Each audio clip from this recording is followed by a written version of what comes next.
अब हम उस खबर का विश्लेषण करेंगे जिसमें भारत के लिए भी सीख छिपी है और यह आज का सबसे जरूरी विश्लेषण भी है। क्या आपको पता है कि अमेरिका ने भारत के 205 नागरिकों को अपने देश से बाहर निकाल दिया है।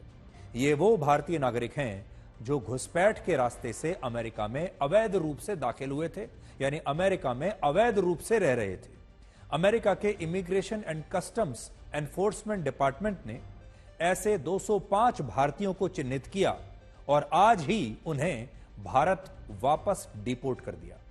ये सभी अवैध प्रवासी अमेरिका के जिस ट्रांसपोर्ट एयरक्राफ्ट से भारत आ रहे हैं, वो एयरक्राफ्ट पंजाब के अमृतसर में लैंड करेगा और इस कार्रवाई की जानकारी भारत सरकार को दे दी गई है और भारत सरकार ने खुद इन सभी लोगों का सत्यापन भी करा लिया है। हालांकि इस प्रक्रिया को अमेरिका ने अपनी तरफ से बिल्कुल गुप्त रखा है।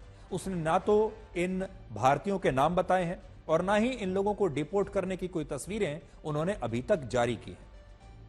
लेकिन ये वो भारत के लोग हैं जो अवैध रूप से बिना वीजा के, बिना अनुमति के अलग अलग रास्तों से अमेरिका में प्रवेश कर गए थे और वहां पर अवैध रूप से रह रहे थे। अब अमेरिका ने ऐसे तमाम लोगों को देश से बाहर निकालना शुरू कर दिया है। राष्ट्रपति डोनाल्ड ट्रंप ने कहा है कि वो अवैध तरीके से अमेरिका में रह रहे सभी लोगों को अपने देश से बाहर निकाल देंगे और इसके लिए अमेरिका ने अवैध प्रवासियों की एक सूची तैयार की है जिसमें लगभग 15 लाख लोगों के नाम है। 15 लाख लोग अमेरिका में ऐसे हैं जो अभी अमेरिका ने इस फेज में आइडेंटिफाई किए हैं, जो दुनिया के अलग अलग देशों से आए हैं लेकिन अवैध रूप से अमेरिका में रह रहे हैं। और इन 15 लाख लोगों में से लगभग 18,000 लोग भारत के हैं, चीन के 37,908 लोग हैं, पाकिस्तान के 7,760, बांग्लादेश के भी 4,837, रशिया के 3,500, ब्राजील के 38,000, ईरान के लगभग 2,500 और मेक्सिको के भी 2.5 लाख लोग ऐसे हैं जो अवैध तरीके से इस समय अमेरिका में रह रहे हैं और इन सबको अमेरिका धीरे धीरे वापस इनके देश लौटा देगा।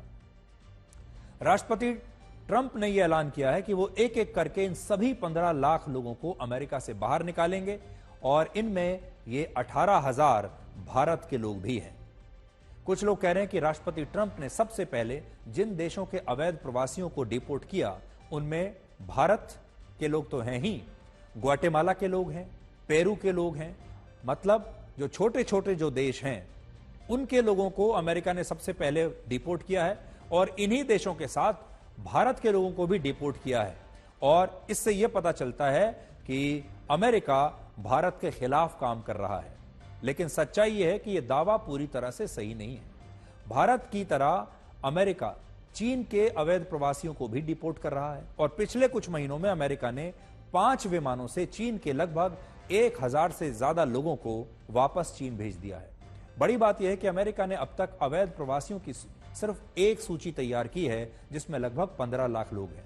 इस तरह की अभी और बहुत सारी लिस्ट बनाई जाएंगी जिनमें बड़ी संख्या में दुनिया भर के लोग हो सकते हैं और भारत के भी लाखों लोग इस लिस्ट में हो सकते हैं जो अमेरिका में अवैध रूप से रह रहे हैं। वर्ष 2022 में अमेरिका के मशहूर थिंक टैंक प्यू रिसर्च ने एक रिपोर्ट जारी की थी जिसमें लिखा था कि मेक्सिको के 40 लाख और भारत के 7,25,000 लोग, ग्वाटेमाला के 6,75,000 और चीन के 3,75,000 नागरिक अवैध रूप से अमेरिका में रह रहे हैं। राष्ट्रपति ट्रंप का कहना है कि वो इन तमाम अवैध प्रवासियों और शरणार्थियों को अपने देश से बाहर निकाल देंगे और अमेरिका के संसाधनों पर पहला और आखिरी हक केवल अमेरिका के लोगों का है। बड़ी बात यह है कि जब अमेरिका इन अवैध प्रवासियों को वापस भेज रहा है तब वहां इसका कोई विरोध नहीं हो रहा। वहां के विपक्षी नेता इन अवैध शरणार्थियों के अधिकारों का मुद्दा नहीं उठा रहे। वहां के अदालतें, वहां की सुप्रीम कोर्ट में इसके खिलाफ PIL दायर नहीं हो रही और न ही वहां इस कार्रवाई को किसी एक खास धर्म से जोड़ा जा रहा है।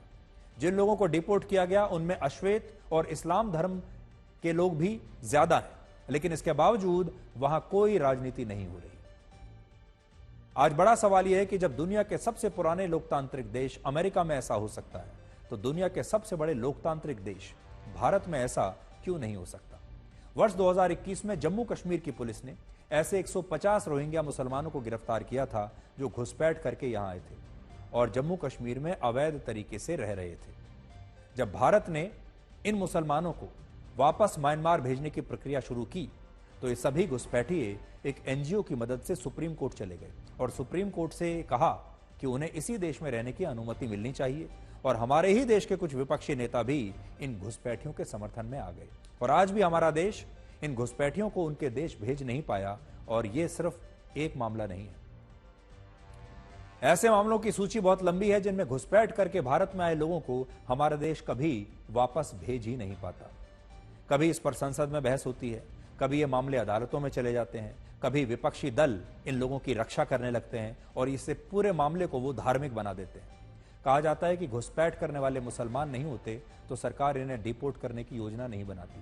भारत और अमेरिका में सबसे बड़ा अंतर यह है कि भारत में ऐसे घुसपैठियों की पहचान से जुड़े सभी दस्तावेज बड़े आसानी से बन भी जाते हैं।